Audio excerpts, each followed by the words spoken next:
जैसे आज आपके साथ हेल्प हो रही है कि हमारे बड़े भैया आपके साथ लगे हैं, उस ज़माने में ऐसे कोई विधा नहीं थी और हेल्प नाम की कोई चीज़ नहीं थी। कारखानेदार पत्थर कहाँ से लाते हैं, एक दूसरे को नहीं देते।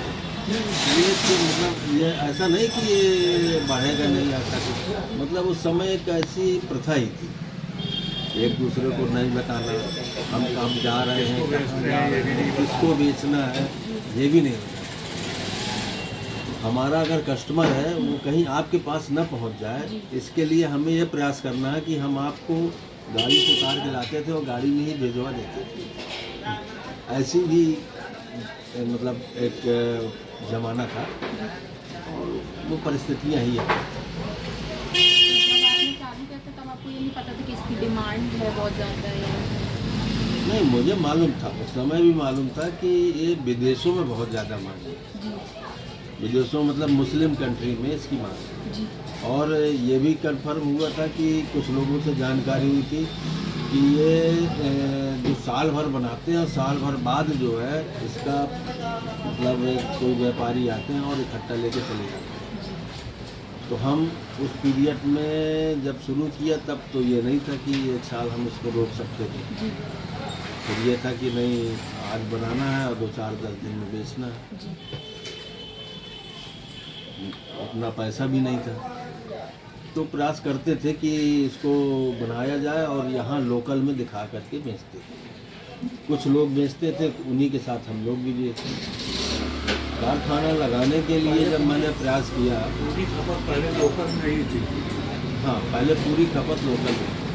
वो हमारे एक कारखानेदार थे कल्लू श्रीवास्तव, उन्होंने अपना कारखाना बेचा तो उनका कारखाना मैंने खरीदा। और जब काम मैंने शुरू किया था तो उस समय बांदा में लगभग 80-90 कारखाने थे और 2005 तक घटते घटते केवल 3 कारखाने बचे थे। हरिमोहन तिवारी जी का, डॉक्टर सतीश चंद्रवंशी जी का, और एक मेरा वो भी था कि मैं क्योंकि खुद कर लेता था, कुछ कारीगर भी लगाया था और एक मतलब सबका शौक था, शौक बहुत था कि मतलब कुछ ना कुछ करना।